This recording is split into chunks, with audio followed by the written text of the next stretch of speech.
Buenas tardes. Sean todos bienvenidos al auditorio del Museo del Noreste. Gracias por acompañarnos a la conferencia El retrato como espejo, con motivo de la exposición La flor y el abanico, retratos de damas mexicanas. Esta conferencia estará a cargo de la curadora de esta exposición, Adriana Gallegos Carrión, de quien me permitiré leer una breve reseña. Adriana Gallegos es restauradora y museógrafa por la Escuela Nacional de Conservación, Restauración y Museografía de Lina, y es maestra de Historia de la Sociedad Contemporánea por la Universidad Iberoamericana. Cuenta con un máster en Gestión Cultural, Patrimonio y Turismo Sustentable por la Fundación Ortega y Gasset y en Políticas Culturales y Gestión Cultural. Se desempeñó en Conservación, Museografía y Registro de Colecciones en el Museo Franz Mayer, el Museo Nacional de Arte y el Museo Nacional de Historia del Castillo de Chapultepec. Asimismo, tuvo a su cargo proyectos de restauración y administración de colecciones en los estados de Oaxaca, Michoacán y Puebla. Ha publicado artículos de divulgación en revistas impresas y electrónicas y escribe periódicamente en su blog del Museo Imaginario y en la página web Arte e Historia México. Actualmente es coordinadora de curaduría y exhibiciones en el Museo Arocena, Casa Histórica Arocena de Torreón. Les pedimos a todos los presentes, por favor, apagar sus teléfonos celulares, o al menos ponerlos en formato silencioso. Los dejamos con Adriana Gallegos.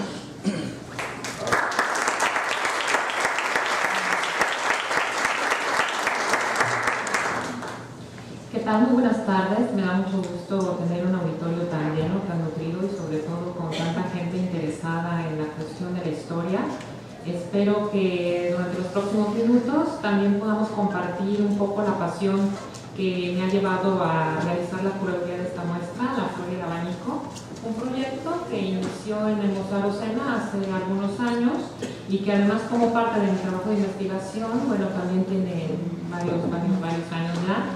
Mi interés acerca del retrato, el retrato y su simbología, el retrato a lo largo de las épocas y sobre todo en estos tiempos en que todos tenemos, por ejemplo, un teléfono celular que les han pedido que apaguen, pero bueno, en fin, todos tenemos uno y además no solamente nos sirve para usarlo de manera como teléfono, que era su origen, casi todos ya o todos tienen cámara. Así que somos capaces de tomar imágenes, fotografías, hacer reproducciones de los rostros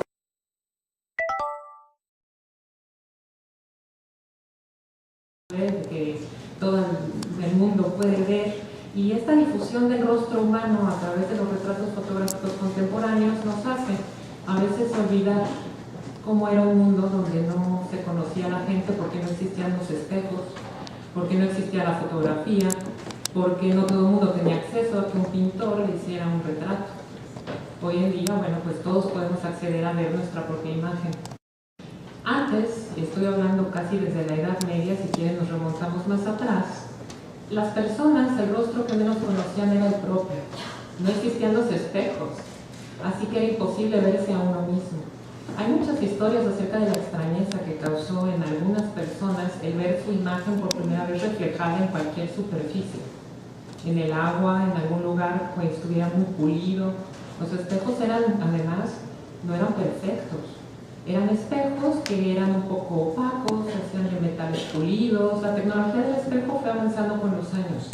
Así que la imagen que se devolvía a tu propia mirada, pues, era muy distinta a lo que a veces tenías como imagen de ti mismo, ¿no? Así que me gustaría que nos pusiéramos un poco en este canal de la historia, que pensáramos en una época en la que no nos conocíamos físicamente, en la que conocíamos mejor los rostros de los demás que el propio rostro, y veamos cómo es que ha pasado el tiempo a partir de la idea del retrato, desde la época del Renacimiento. No me voy a ir hasta los griegos ni demás, no los pienso aburrir demasiado, pero sí me gustaría que viéramos algunas imágenes en relación a cómo ha cambiado la idea del retrato, cómo nos vemos a nosotros mismos y sobre todo esta idea del retrato como un espejo que es pictórico, un espejo que es fotográfico y sobre todo un espejo que podemos decir que es un eje, una línea histórica en la formación de la identidad del sujeto.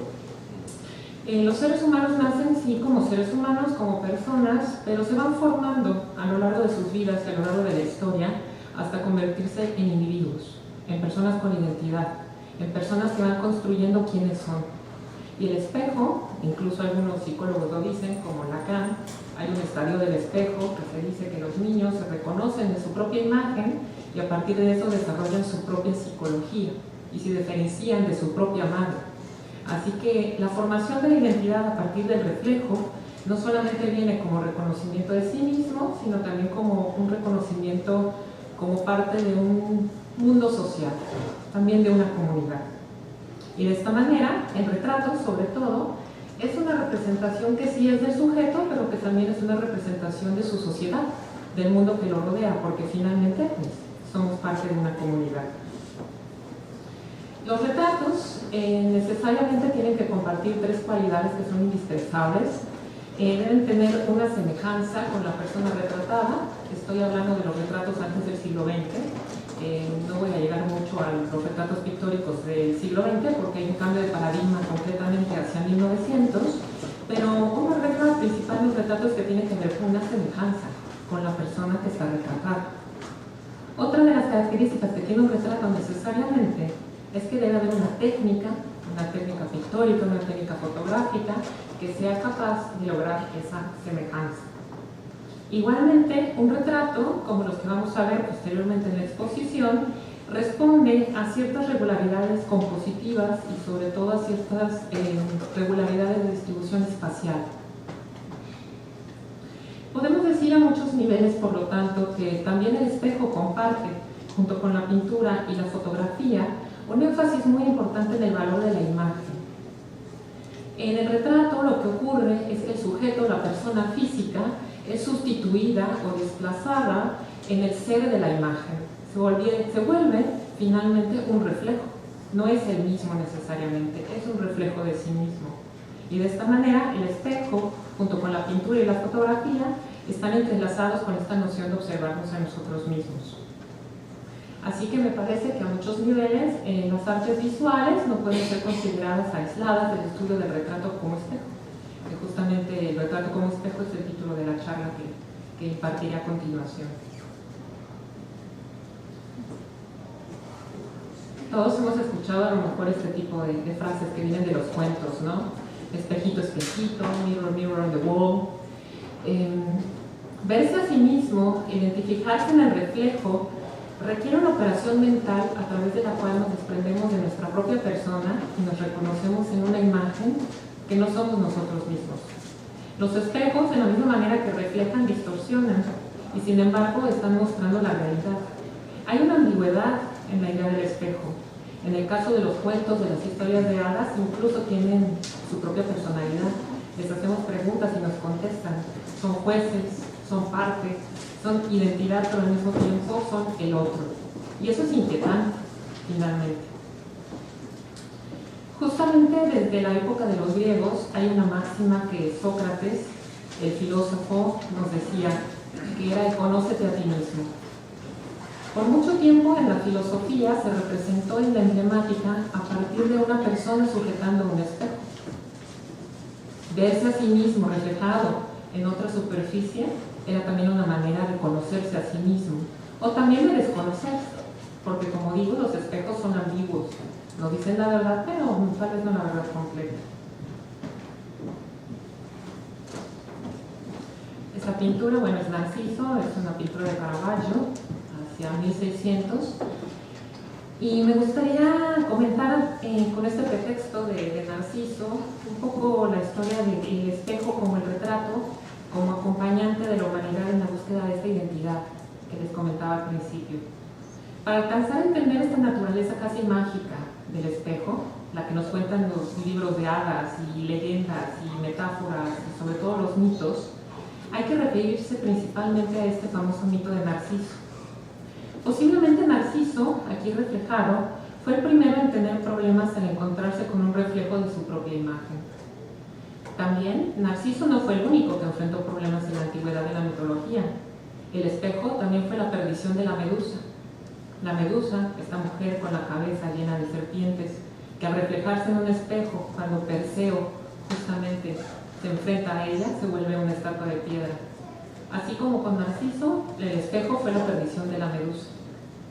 Asimismo, el espejo fue la llave de Alicia en el País de las Maravillas a un mundo distinto, donde finalmente ella renació como un ser nuevo, sin límites. El espejo entonces también es un mundo de posibilidades. Es una maldición, pero también es una oportunidad en los cuentos. El retrato, además, es una representación de uno mismo. En el sentido de la antigua Grecia, por ejemplo, la idea de Narciso y su reflejo como un doble, como un mismo ser pero en otro lado, era bastante atemorizante en la Grecia de Sócrates, por ejemplo. Se decía que el reflejo de los espejos del agua capturaba el alma y la capturaba para llevársela. Y eso significaba que estaba imitando a la muerte. El espejo, de alguna manera, también era una forma de pasar al más allá. Tal vez de ahí me surge la pregunta, si viene la costumbre que ocurre en algunos lugares de cubrir los espejos cuando hay un fallecido en la casa, cuando se lleva a cabo un funeral. Se ocultan los espejos para que el alma no se vea a sí misma y escape. El horror de Narciso es que transgredió, por supuesto, no solamente la idea del otro, sino que además transgrede el orden social de la propia Grecia, donde el mito se origina, ya que al verse a sí mismo, solamente se ve contemplándose de manera vanidosa, olvidándose del entorno y del resto que lo rodea. Y así es como nos representa Caravaggio, con este movimiento de los brazos alrededor de su propio cuerpo, cerrándose en sí mismo, cayendo en la maldición del espejo. Narciso se dejó cautivar por su propio reflejo. La sensación de estar dentro y afuera del espejo ocurre al mismo tiempo. Cruzar al otro lado del espejo es también, por lo tanto, una transgresión como una idea de volver a nacer. Este retrato es fantástico, es un retrato fotográfico.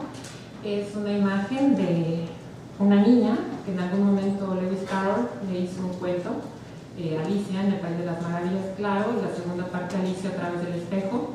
Aquí ya es un poco mayor, ya es 1872. Su nombre es Alice Liddell y es un retrato hecho por una fotógrafa excelente cuyo nombre es Julia Margaret Cameron. Así como el espejo puede ser un engaño, también puede distorsionar las apariencias. ¿Acaso el espejo no es sino un simple y llano tramposo? El espejo es una herramienta también peligrosa y a la vez engañosa. Duplica las semejanzas y diferencias.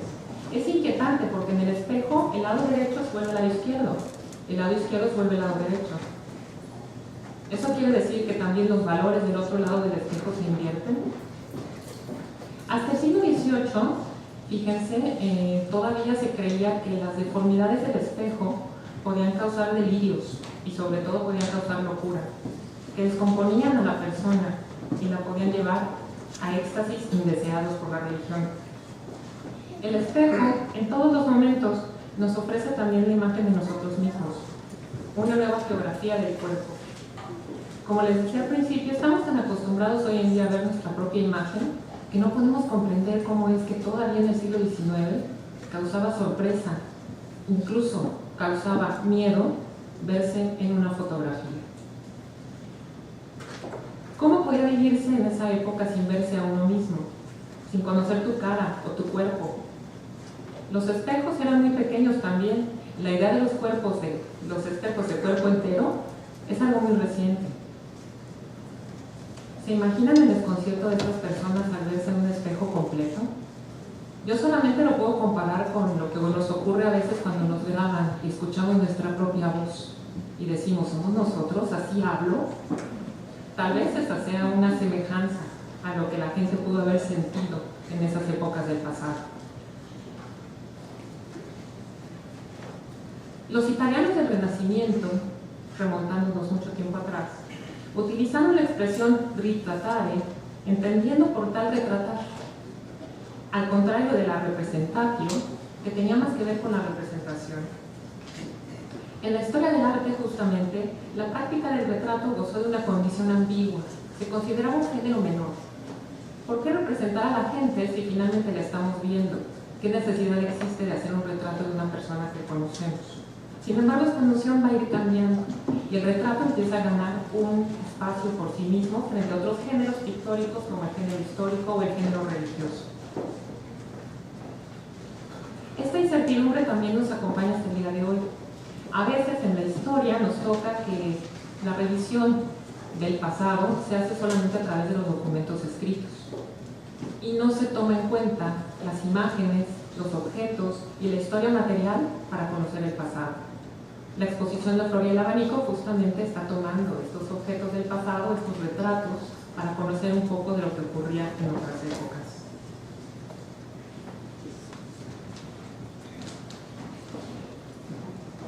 Este retrato también, bueno, es del Renacimiento, Giovanna Tornabuoni, del Irlandario. El retrato ha sido considerado también como la representación de una persona ausente. Esto es una obviedad, pero a veces no tomamos en cuenta que la persona que está aquí representada, en este caso Giovanna, de 1488, evidentemente para el 2014 ha fallecido. Pero este retrato también se hizo post-mortem. En el momento en que este retrato se realiza, ella no posó para él. Había fallecido 2 años antes. Es un memento mori, es una manera de recordar a una persona que se ha ido. De esta manera el retrato siempre es una imagen de una persona con conciencia de muerte. Nos hacemos retratos porque somos frágiles, sabemos que vamos a morir y queremos trascender, así como hizo el encargo al retrato de Giovanna. Esta naturaleza de tener un símil, un doble, de una persona que ya no está con nosotros, es también una cuestión que ha sido materia de indagación más allá del arte. Y sobre todo en el Renacimiento, la idea de la similitud a esta persona que no está fue central para el desarrollo del retrato.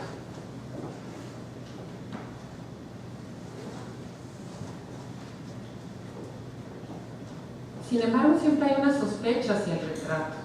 Evidentemente no es la persona, evidentemente es un doble, es un reflejo, es otro, pero sin embargo sigue siendo el mismo. Esta idea sigue siendo inquietante hasta el día de hoy.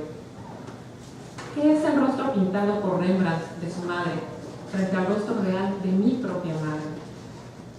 La realidad frente a la imagen, el retrato frente a la representatio, ¿no?, que decían los italianos. Las nociones de identidad y subjetividad se establecieron primeramente desde la época de la Edad Media en términos sociales y religiosos, y posteriormente el retrato y sobre todo el autorretrato, que los pintores empezaron a desarrollar posteriormente del género escrito de la autobiografía, llevaron a unas prácticas distintas en la reflexión y en la introspección de la persona. Desde la Edad Media, esta reflexión alrededor de la identidad, la pregunta de quién soy después de conocerte a ti mismo, llevó a una palabra maravillosa que es la especulación. Especular sobre uno mismo quiere decir verse en el espéculo, verse en el espejo. Esa palabra viene justamente de la palabra espéculo, espejo, y de ahí la palabra filosófica de la especulación. Conocerse a sí mismo, verse en el reflejo, que nos decía Sócrates, es especular.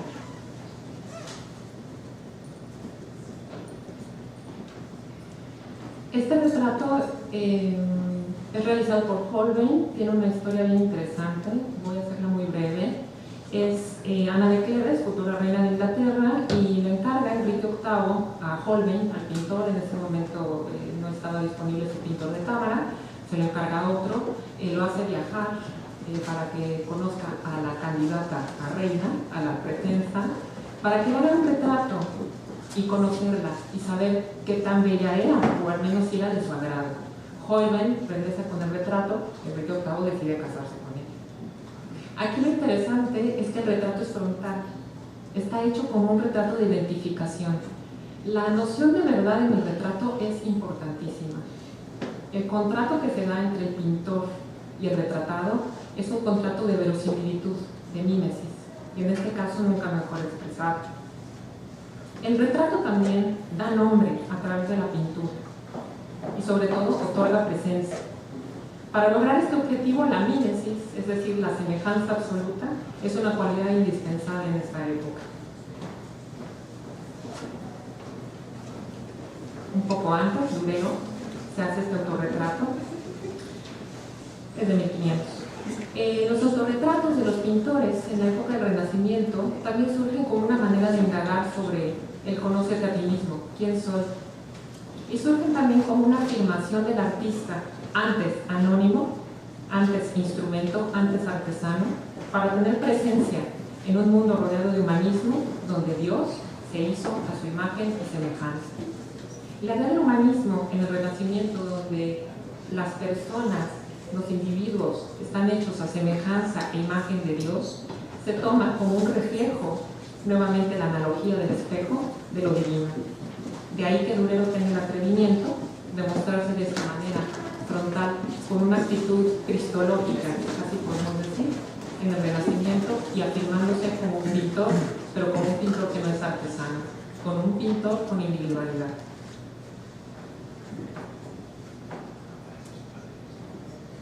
En un principio los pintores del Renacimiento no firmaban sus obras, se atreven después.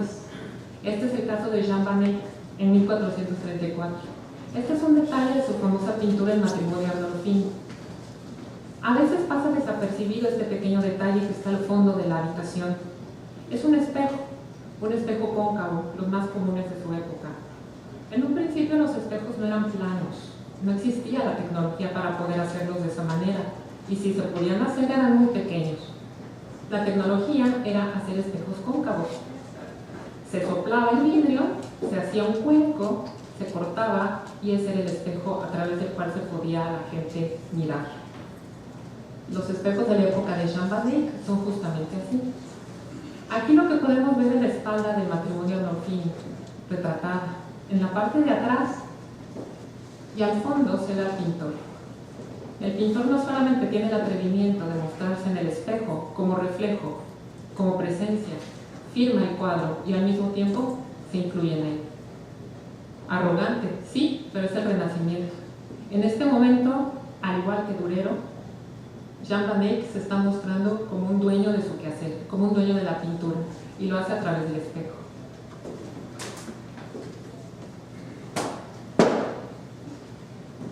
El autorretrato en los pintores, también del Renacimiento, tiene una variedad muy interesante que es la del manierismo.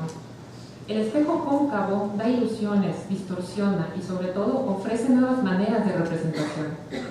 En este autorretrato de Parmigianino de 1524, el espejo convexo no solamente es una representación del artista, sino también es una representación del universo. Filosóficamente y simbólicamente en esta época, el espejo convexo, por su propia perspectiva, acuérdense que los renacentistas tenían una obsesión por obtener la perspectiva perfecta en los cuadros, era redondo y entonces incluía una habitación muy grande. Los espejos cuadrados, pequeños, fragmentaban la realidad y solamente mostraban un pedazo del mundo. Así que los espejos convexos se consideraban simbólicamente como universales y los espejos pequeños se consideraban particulares, que solamente representaban un pedazo de la realidad.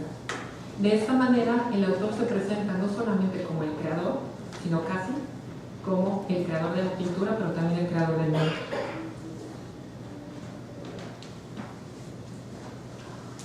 Hacia la época de la Ilustración, ya estamos llegando al siglo XVII, surge una nueva manera de conocimiento basado en la razón. Se olvidan de supercherías, se olvidan de leyendas, dejamos de tener miedo al espejo. Y en ese momento, autores, filósofos como Descartes, distinguen la idea del espejo de la idea de la imagen. Y llaman al espejo pictura, o reflejo, y a la imagen del espejo imago, una imagen sin materia. Esta idea de la pintura, la pictura, proviene justamente de esta especulación del espejo como imagen. Poco a poco el autorretrato y el retrato va mostrando la experiencia del sujeto frente al espejo. Aquí la identidad de este pintor, de Johannes Comte, depende del ojo del observador. Está haciendo su autorretrato, él es un pintor orgulloso de su quehacer y al mismo tiempo se está reflejando en el espejo a su izquierda y nosotros lo vemos desde atrás. Hay tres pintores al mismo tiempo. Eso quiere decir que la identidad, la personalidad, depende del ojo del que lo mira y depende del ángulo de la visión. Esta especulación de la identidad inicia en el autorretrato.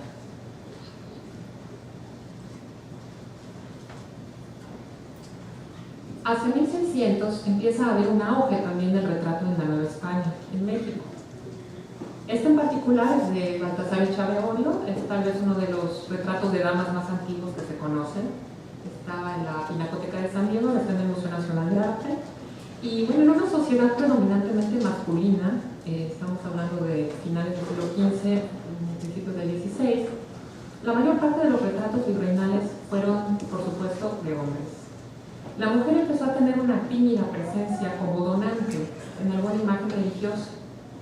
Y será hasta la segunda mitad del siglo XVIII cuando comiencen a aparecer retratos de mujeres. A veces son monjas, a veces son mujeres afuera de los conventos, pero principalmente son símbolos de una sociedad. En este caso desconocemos el nombre de la mujer retratada, pero lo más probable es que haya sido una donante de una imagen religiosa y que haya estado rezando con esta actitud de las manos juntas hacia una virgen, un santo de su devoción, y que la haya acompañado en una de las capillas de la que posiblemente ella fue patrocinadora. Pero en la época virreinal no solamente se retratan a las patrocinadoras de las iglesias, también hay algunos retratos interesantes y muy diferentes como este. Este es un retrato que está en el Museo Franz Mayer, es de 1757, ella sí tiene nombre, es Sebastiana Inés, es una india cacique. Alguien me preguntaba ayer de la prensa que por qué solamente había mujeres de ciertas características físicas en la exposición, ya lo veremos. Y le dije, no siempre son mujeres como estas las que están retratadas, hay retratos también de la diversidad de la sociedad colonial, o virreinal para ser más explícita. Y este es el caso del retrato de esta india cacique, posiblemente de origen tlaxcalteca. Sin embargo, la india cacique, como los retratos que veremos en la exposición, todos tienen la función de evidenciar los valores esenciales de la sociedad virreinal. La idea de la colectividad, la idea de pertenecer a un grupo, a una sociedad, a una comunidad que a través de las cofradías, por ejemplo, que son asociaciones religiosas, o a través de los gremios, que son asociaciones laborales, tiene identidad.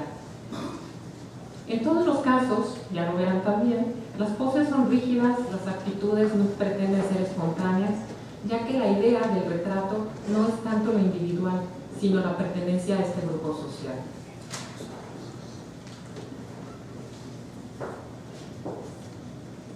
Podemos cantar si quieren, los que recuerden esa canción. A mí me encanta. Los retratos de damas mexicanas nos permiten, muchos siglos después, reconstruir parte del universo simbólico en el que vivieron todas las mujeres. Asimismo, nos permiten cuestionar, meter, problematizar el concepto de la identidad desde el mundo barroco hasta nuestros días. ¿Quiénes somos? ¿Cómo nos conocemos a nosotros mismos? Es interesante que en la época virreinal la metáfora del individuo es la metáfora del teatro. Somos máscaras, somos personajes, actuamos, tenemos roles. El mundo, la vida es sueño, lo decía Calderón de la Barca. Y sin embargo, para el siglo XIX, la idea del individuo es la autenticidad, la libertad, la modernidad. Y eso nos habla de un cambio en este mundo que está surgiendo a partir de la representación del retrato.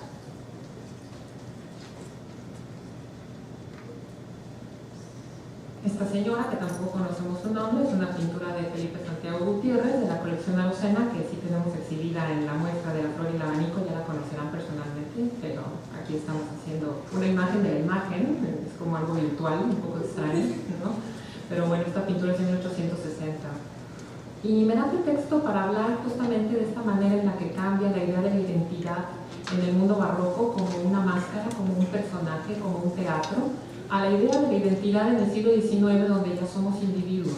Poco a poco empieza a surgir la modernidad y en el retrato se va mostrando a partir no necesariamente de cambio en las convenciones de la representación, sigue habiendo fondos muy sencillos, sigue habiendo estas posturas de 3/4, no hay tanto cambio en esas formalidades, pero sí en la representación de los rostros. Hay mayor verosimilitud al interior de las personas y no tanto a los físicos. Esto corresponde a varias razones, no solamente a cambios sociales, sino también a cambios estilísticos. Para este momento, la Academia de San Carlos de la Ciudad de México ya tenía mucha experiencia haciendo retrato moderno.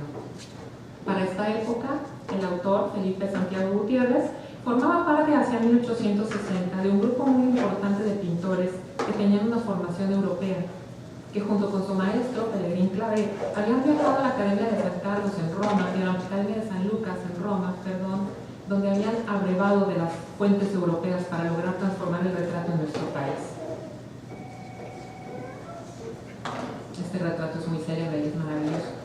retrato de Ingres que se encuentra en la colección Frick en Nueva York. Es un poco anterior al de Felipe Santiago Gutiérrez, es de 1848. Y Pellegrín Clavé, justamente el maestro, el pintor que tenía la cátedra de pintura en la Academia de San Carlos en el momento en que estaba pintando Felipe Santiago Gutiérrez, el autor de la anterior pintura que vimos, tenía en gran estima la obra de Ingres. En este caso, por supuesto, el retrato de la condesa de Aussonville está mostrando no solamente a una joven decidida de la modernidad, que ya no está relacionada a su círculo más cercano, ya no tiene una cartela con la leyenda de quién es hija, como en el caso de lo virreinal, ya no tiene un escudo nobiliario donde se diga cuáles son sus credenciales genealógicas, pero sin embargo está en un ambiente sofisticado, mundano, con una actitud además que se da mucho después en el retrato fotográfico con esta pose de la mano inclinada sobre el rostro. Y además Ingres tiene un detalle muy interesante que juega con nosotros en la imagen, coloca espejos en la parte de atrás.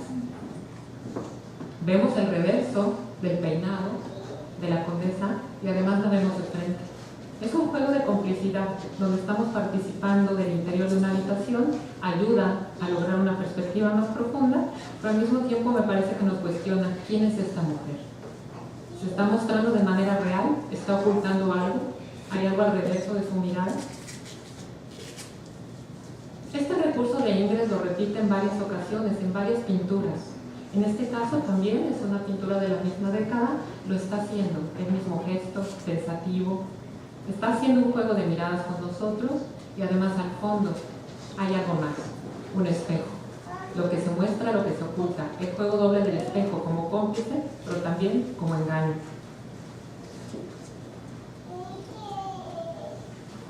Independientemente del trabajo desarrollado por la Academia de San Carlos por Clavé hacia la década de 1850, también es importante, este retrato es de él, realizado justamente por Mariana Cancino, es una de las piezas que vamos a ver a continuación, ya en la sala.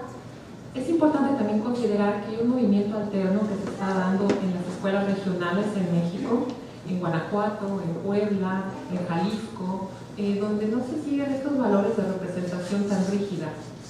Sin embargo, es importante considerar que hay una variedad en la representación del retrato. Sí continúan todavía algunos esquemas, algunas maneras de representación que podemos llamar a veces hasta un poquito monótonas, pero que tienen que ver con un género que se está transformando a partir de las necesidades de su contexto social.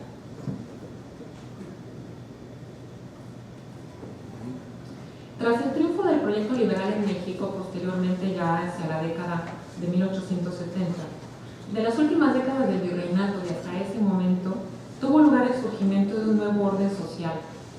No solamente hubo un cambio, una revolución, una independencia, una guerra contra Francia, una guerra contra Estados Unidos, una guerra de reforma, sino que también hubo una transformación social profunda. Y además, una de las transformaciones más importantes de la historia de la imagen, la invención de la fotografía. De las últimas décadas del virreinato hasta los albores del siglo XX, este nuevo orden social consolidó una forma distinta de conocer también a nuestro mundo y además de conocer a nuestros círculos más íntimos. Cambió la manera de entender la familia. Y además ocurrieron cosas muy importantes como la división sexual de los roles. ¿Qué era exactamente lo que tenía que hacer una mujer y qué era lo que exactamente tenía que hacer un hombre en el ámbito de lo familiar y en el ámbito de lo social? Es así como aparece una idea del deber ser femenino muy distinta, que es el nuevo ideal de la mujer burguesa. Frágil, pero férrea guardiana de los valores morales y religiosos, estandarte de la familia, del matrimonio, de la maternidad y del cuidado de los hijos. De ella dependía el funcionamiento de la sociedad en su conjunto. Como madres y esposas, eran las responsables de forjar a los futuros ciudadanos. Estas mujeres, en lugar de dedicarse al ocio, como se creía a la que se dedicaban anteriormente, debían ocuparse de labores constructivas y cultivar el espíritu, aprendiendo a tocar el piano, lecturas de poesía, haciendo demás cosas interesantes en sus ambientes domésticos, pero sobre todo conservar la unidad familiar. La práctica de la fotografía, por supuesto, retrata a nuestro mundo como no lo había hecho ninguna pintura antes. La fotografía en México es aceptada con una gran rapidez y se conforma en una práctica social que enlazó y articuló visualmente nuestro mundo. De esta manera, el álbum familiar, el Facebook de ahora si quieren, el álbum familiar de entonces, surgió como un compendio de los afectos y las filiaciones, lo que muchos autores han llamado una especie de paisaje social. Justamente en este momento se dice que la fotografía se democratizó, pero no quiere decir que la fotografía como práctica se haya democratizado, sino lo que se democratiza, lo que se vuelve más común es la imagen de otros. Empieza a difundirse más imágenes, más rostros, más cuerpos que somos capaces de mirar sin tener que estar la persona ahí físicamente. A partir de 1900, el retrato pierde poco a poco su función documental y se va de este extremo de representar al individuo a representar solamente la identidad. Esto responde sobre todo a una cuestión importantísima que también es un cambio del siglo XX. Así como los renacentistas se retrataron a sí mismos para reafirmarse como creadores, los artistas del siglo XX se reafirmaron como la razón de ser del arte. Siendo así, el retrato perdía la necesidad de ser semejante al retratado. Hay un desplazamiento entonces de los valores de similitud y veracidad del retrato moderno hacia la idea de la autoría. Lo más importante es quién hace este retrato, no quién sale en él. Por lo tanto, surgen nuevas señas de identidad en la pintura y en la fotografía. Aquí otra vez el espejo, ¿no? Sin embargo, en el retrato fotográfico del siglo XX permanece cierta noción de verdad. Hay un contrato todavía entre el pintor, entre el fotógrafo y entre la persona retratada. Hay un contrato de verdad. Esto ocurrió, esta persona existe y ese reflejo es el suyo. Y todavía hay una conciencia de que el retrato otorga existencia más allá de su presencia. Sigue siendo un doble, sigue siendo un otro, pero no es el mismo.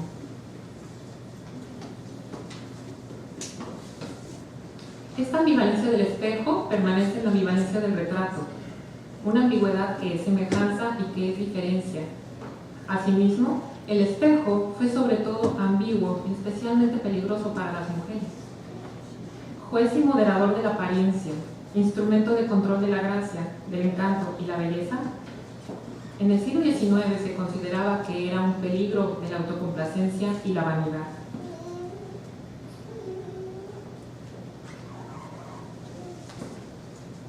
I'll be your mirror, yo seré tu espejo, no significa yo seré tu reflejo, sino yo seré tu ilusión. Y finalmente el espejo es solamente eso, y el retrato también es una ilusión, es un contrato que seguimos también como espectadores que se inicia entre el retratado y el pintor, entre el retratado y el fotógrafo, y que culmina con nosotros como espectadores. En el antiguo régimen, en el siglo XVIII, en una sociedad de reflejos, donde la expresión personal era sospechosa, para existir, el sujeto necesitaba de un retrato. De ahí que el espejo y la pintura tuvieran el mismo objetivo, aumentar el valor de la imagen, de la trascendencia. Es así que el retrato se desarrolla desde el siglo XVI hasta nuestras épocas con gran éxito, con distintas maneras de representación correspondientes a su época. El artista, como centro del retrato, recurre a él como una manera de indagación onírica, de escenarios imposibles, construidos, distintos. En este caso me gustaría cerrar mi intervención con esta fotografía justamente de Francesca Gutmann, es de 1982. Es un autorretrato muy diferente a lo que vimos antes. Es una mujer que se está representando a sí misma. Es un reflejo, hay un doble, es ella, es la otra.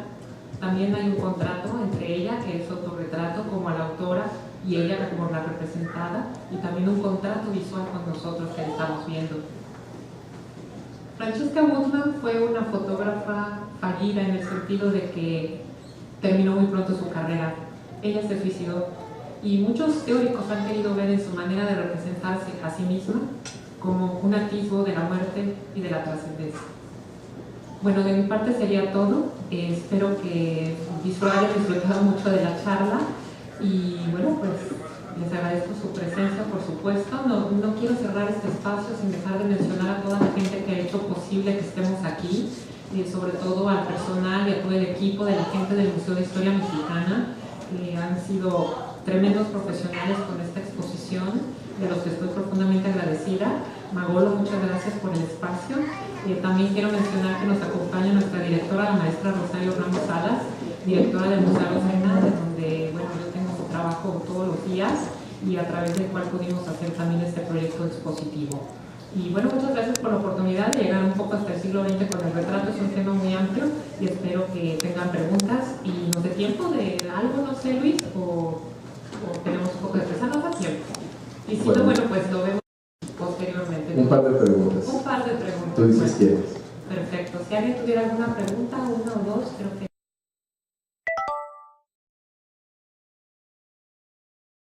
la oportunidad de ver la exposición. Bueno, por ahí el abanico no queda hasta el siglo XX, estamos hablando hasta 1900. Tampoco inicia en el Renacimiento, inició un poco después, en 1770 más o menos. Espero que sea de su agrado. Nos vemos allá abajo entonces. Bien, los invitamos a pasar al Museo Mexicano, más o menos a agradecer a Lorena Gallego su participación. Muchísimas gracias. Los invitamos al Museo de Historia Mexicana y luego vamos a tener